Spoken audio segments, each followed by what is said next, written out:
Seoul, South Korea, January 28, UPI. North Korea has accused the United States of devising ways to intentionally harm inter-Korean relations. A commentary published Sunday in the Rodong Sinmun, a paper issued by the ruling Workers' Party, said the U.S. is creating instability in an intentional and calculated manner at a time when the world is welcoming dialogue between the North and South. This comes after South Korean and U.S. officials last week confirmed that their bilateral military drills will not scrap this spring.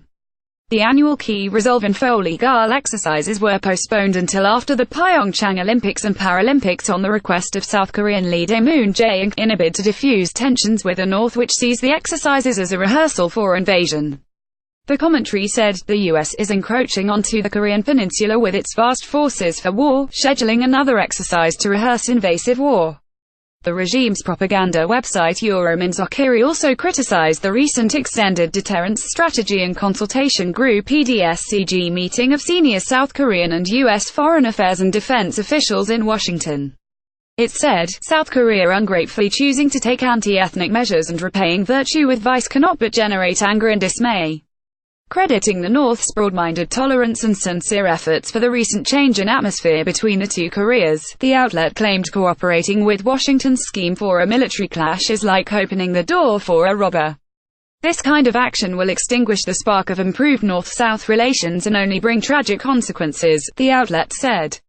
Another commentary in the Rodong Sinmun also condemned anti-unification forces within and outside the South who do not wish for improvement in inter-Korean relations.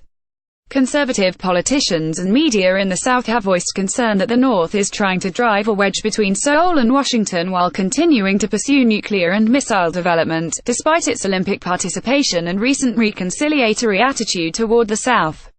Because of the conservatives creating an internal rift in the South, provoking antagonism between compatriots, North-South relations have become complicated and the Winter Olympic Games could turn to shambles, it warned. The paper said the regime cannot condone such moves to pick a fight and cause disturbances by calling efforts for improved relations an attempt to damage South Korea's ties with the U.S. The two Koreas must make all the more effort to improve cross-border ties, it said.